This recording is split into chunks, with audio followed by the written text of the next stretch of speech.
Hey there, we're going to get into the mid-year review for our individual subjects for my third grader, my fifth grader, and my seventh grader. If you haven't seen my mid-year review for our group subjects, I will link that video down below. And that is going to be sharing how things are going with our Bible, our history, our science, co-op, and all of that. Right now, I'm just going to be focusing on our individual subjects, the subjects that my girls do on their own and cater to their individual grade levels. I think I'm going to just go grade by grade. So I'm going to start off with my seventh grader this time and kind of share what she's doing, if she's changing anything, what she likes, and all of that. So first, for math, she is doing teaching textbooks. She's in level 7. She's almost finished with level 7. And I will say it's been taking a while, like a long time for her to do a level in level 7. And so I'm like, what's going on? It was just taking a long time. She was getting very, very frustrated. We had to reassess. And basically, she needed to do math first thing in the morning, not when her sisters were around, not when everybody else was around and there was a million distractions and people were left. She just needed to do it. And now she's banging out the lessons pretty quickly. Well, I would say more like an average pace of what a lesson should be in 7th grade. And she's not frustrated. She's not getting upset or anything like that. So now that we've got that figured out, just the last couple weeks, it's going much, much smoother. If you've heard of teaching textbooks, but you're not quite sure, I have a couple videos and I'll link them below so that you can check out what it is all about and why we like it and why we use it.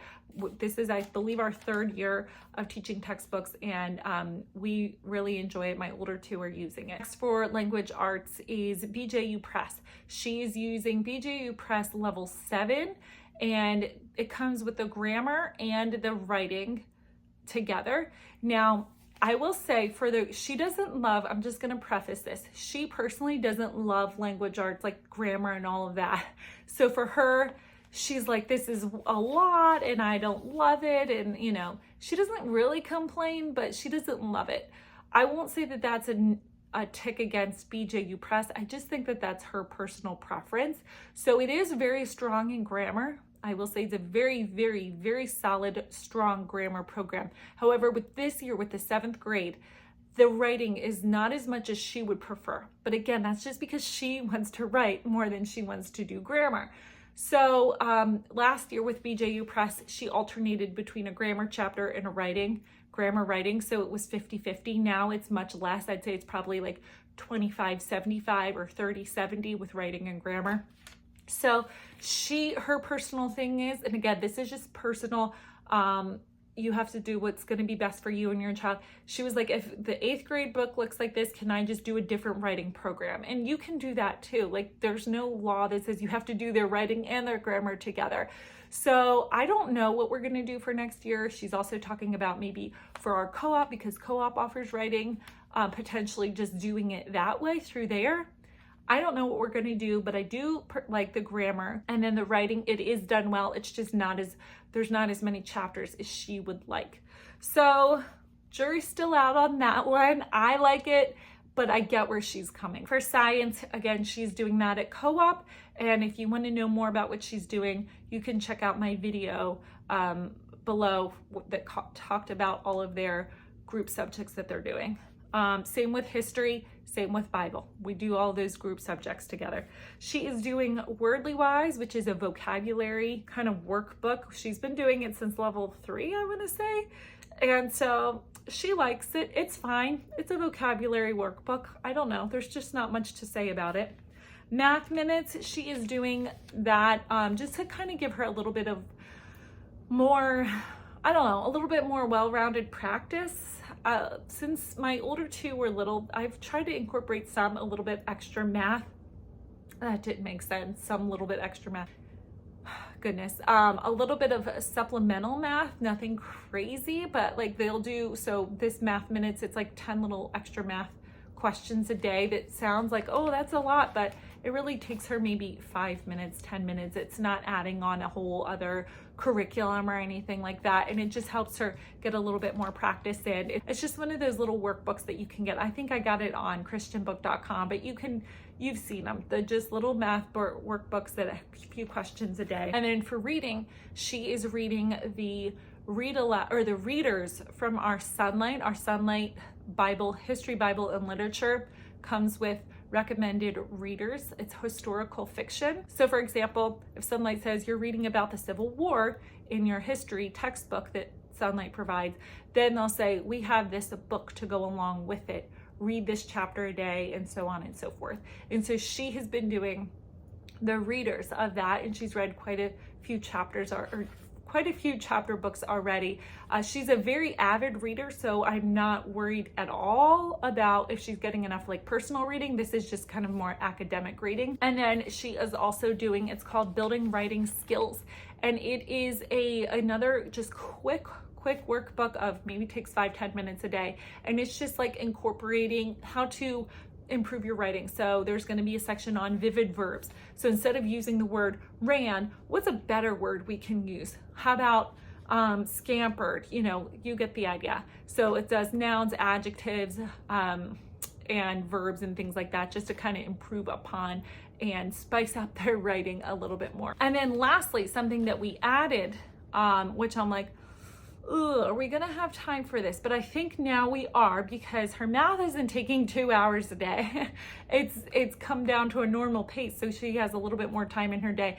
She is going to do, we started kind of before the Christmas break doing the government unit from The Good and the Beautiful. We had started that, I started that foolishly at the end of last year, like the last month of school, when everybody's brains are like on summer mode. I was like, let's start a whole new curriculum. I don't know what I was thinking. And it was just a little bit over I have a second grader. Last year they were in second grade, fourth grade, and sixth grade. And the second and fourth grader were just like, what? Like it was way over their head. So me and her are doing it one-on-one. She's in seventh grade. She loves like government and she wants to know all about that. And the reason we started that is because A, I had it on the shelf. B, she liked it. She really enjoyed it when we were doing it. And I shared at the beginning of the year, or whenever I did my curriculum picks, it was a book called Conservative, Liberal, or Confused. It's an Uncle Eric book. I don't know. It's basically, he's sharing like what liberals believe, what conservatives believe, and everything in between. It was a very over her head. Every little, like the chapters were short, only 1 or 2 pages, but she was like, Mom, I'm sorry, but I just really do not like this book.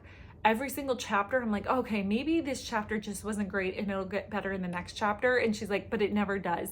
And so I agreed with her. Some of the wording was like super wordy, confusing, way over her head. It says recommended for 12 and up, which is why I bought it. But then when I checked it out, because I thought Sunlight had recommended it before, and I looked on their website, and Sunlight has it incorporated into their senior level. So like high school senior, their government and economic course for 18 and up. So I'm like, that makes more sense for a high schooler to be using this, not a 12-year-old. He's also the writer of Whatever Happened to Penny Candy. So he has a whole series of books. And so that just was a dud for us. It was a miss. Not to say we will never read it again, but I'm going to wait about 5 or 6 years till she's a little bit more, a little bit more familiar with what's going on, and then she can read that. But for now, we're going to be doing the government unit from The Good and the Beautiful. For my 5th grader, she is doing a little bit of everything. She's a little all over the place. So first she is doing spelling with BJU Press. She is doing level 6 for spelling. She did their level 3 in 3rd grade. She did their level 4 in 4th grade, but it was too easy for her, and she's a good speller. And so she was like, can I just bump up to level 6? Which has been good. It's been a nice challenge for her. And so she's really enjoying it. I don't know what she's going to do after this year though, because they don't have a level 7. And she just really loves to do spelling. So I'm going to have to hunt down a spelling. Maybe I'll go with Becca, because Becca's pretty challenging for their spelling words. So maybe I'll do that. But anyway, she loves BJU Press, their spelling level 6. It's just a traditional spelling. You got a list, you've got some exercises, and then on Friday, she takes her test. For reading, she is doing BJU Press level 4. Now, it's not that she's behind in her reading level per se. It's just that last year when she was doing level 4. It just wasn't a good fit. It just wasn't the right time. It's quite a thick textbook. It's like this thick of reading.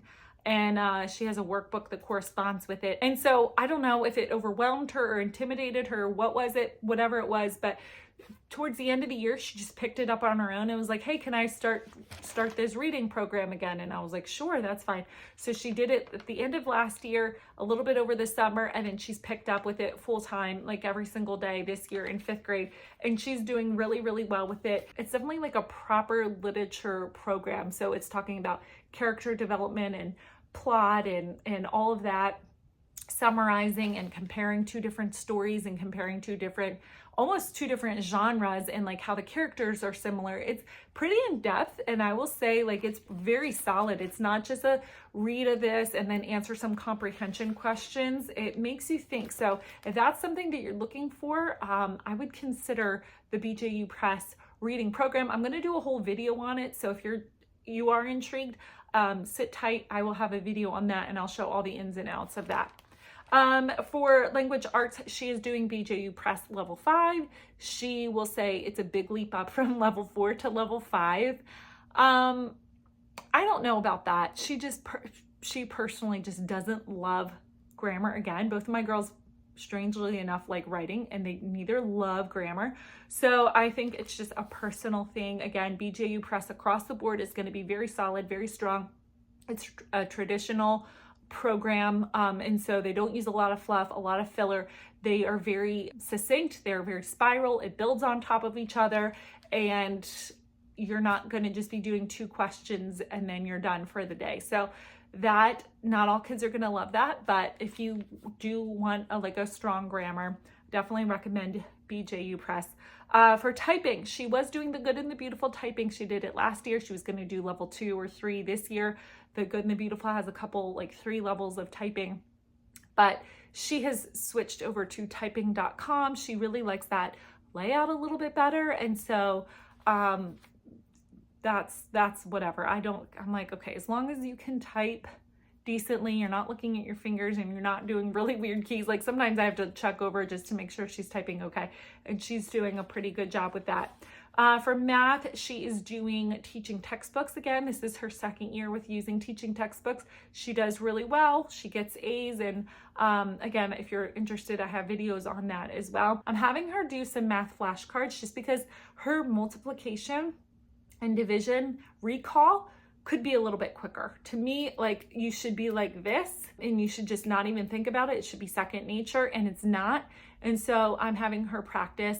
I said, I don't care how you do it. If you want to do flashcards, if you want to do an app, if you want to do where you're writing in the speed drill type of things, whatever you want to do. So for now, we're doing flashcards. It might change, but we're just doing 5 minutes a day. She times herself for 5 minutes, and she just, goes over them, and just so that she can get it down pat a little bit more. And I will say, you in the homeschooling community, I love the homeschooling community, but one thing you'll hear is, oh, you can't do drill and kill and, boo on flashcards. You'll hear all of that. Please don't, there's just some things you just got to memorize, and math facts are one of them. Multiplication facts are one of them. And the only way you're going to do that is if you somehow repeat the information, repetition over and over. You may have had kids that memorize it, but mine don't. They need that. So anyway, so she's doing that. Handwriting is the Good and the Beautiful. She's on her last level. She has doing cursive. She's fine with that. It's 1 page a day. And then lastly, she is doing Wordly Wise. It is again a vocabulary workbook type of a curriculum, pretty straightforward, pretty simple. And then lastly, we have my 3rd grader. She is doing, for language arts, she's doing the Good and the Beautiful level 3. She's doing really well with it. I will say that. Sometimes it's hard to gauge because I've shared this before in many videos, but not everybody watches every single video. She's one of those hard birthdays because she's born in September. So it's oh, she could have gone to this grade, but she could have been in this grade. If you have one of those kids who's born around that, it can be really, really tricky and hard. And I have 2 who are like that. And so anyway, so technically, I think she should technically be in 2nd grade, but she's in 3rd grade. Her sweet spot is around this January time. I think that's when she's like most prepared to be in the next grade, but we go on a traditional school year and it is what it is. She's doing well. She's in the Good and the Beautiful level 3. So that comes with her spelling, which she does. It has its own little spelling workbook, a front and a back page each day. And so she does like 1 page of her spelling a day, 1 lesson of the Good and the Beautiful a day. And then it also comes with readers. And so we did the readers from the Good and the Beautiful. She did the BJU Press readers last year and she loved those. I chose the Good and the Beautiful readers for this year. The first book she read was Timothy of the 10th Floor. And how it works is you're supposed to do the parent section. The parent reads 1 page, then the kid reads another, and you go back and forth so that the kid can read aloud. So we were reading the first book, which is called Timothy of the 10th Floor. And we're into chapter, I don't know, 5, 6, 7, something like that. And she's like, ooh, this is getting juicy. I wish I could just read this on my own to find out what happens. Like she didn't want to find out. She didn't want to wait every single day. She just wanted to read it all in one fell swoop to find out what happened. For the record, let me just say, it is not juicy. Like it's the Good and the Beautiful. It's a 3rd grade reader. It's not juicy, but apparently to my 8-year-old, she thought it was. So she finished that on her own. And I was like, well, do you just want to read these on your own or do you want to read them together? So she's reading them on her own. So then she finished that one, breezed through that one. And then she's working on the second one right now, which is called The Kingdom of Kind. She said it is so boring. She hates it. She can't wait for it to be over. She's like, do I have to read this? I'm like, yes, you do. You have to read it. And she doesn't like it. So she'll be happy when that one's over. And then there's 2 more books that will go along with it. So we'll see what happens. But overall, she loves the Good and the Beautiful, loves it. It's her favorite art or her favorite math, her favorite language arts. She loves it. She just doesn't love this reader in particular. For math, she is finishing up with the Good and the Beautiful level 2. We've just been taking our time with it. She's starting to pick up pace a little bit more, which is good. We were going slower at the beginning of the year and now we're picking up pace to go a little bit faster. So we'll be finished before the end of the year. So I don't know what I'm going to do with her for math. I don't know what I'm going to do, what curriculum, what direction I'm going to go. I'm not usually like this. I'm usually like a planet type girl, but right now I'm just like, we'll cross that bridge when we get there. Next is typing. So again, she started with the Good and the Beautiful typing, but she has switched over to typing.com because her sister did and she saw and she liked it a lot better. So now they're both doing typing.com. It's free. And so that's what they're doing with that. I think it's just fun, more fun and interactive, and you can play games and things like that. So to me, it's really not a big deal as long as they're learning to type. For writing, handwriting, she's doing the Good and the Beautiful as well. For her handwriting, doing cursive, this is her 2nd year doing it. She does pretty good. It's straightforward handwriting, nothing too crazy. And then she is doing math flashcards as well, just the addition and the subtraction, just to make sure we have that recall. I have these Abeka flashcards that I actually bought when my oldest one was in like 1st or 2nd grade, that she went over and did these every single day and it really helped her. So I just have her choose 3 a day, like do your 6s, your 7s, and your 8s. And she does the front, all the addition facts, and she just reads them out loud or to herself quietly. And it just helps get that in the brain a little bit more so that they're a little bit more fluid with it. So that is our language arts and our math and our typing and all of those independent subjects. Again, science and things like that. Science they do at co-op, and the other subjects we do together as a group. So you can check out that video if you're interested to see what we're doing. My picture just fell. It scared the mess out of me, and I will show that at the end of the video. I don't want to end the video like that and just be someone like jump scare. And so if you want to see that in my reaction, I'll share that right now. Otherwise, I will see you in another video. I don't even know what I was going to say. I don't remember my train of thought. So I think I was wrapping up the video. So I will see you soon. I hope you guys have a wonderful school year, and let me know if there's any questions or anything in the comments down below. Take care, guys. Bye. What we're doing. But so far, I feel like, what? Oh my gosh. My heart is beating. Oh, wow. Okay.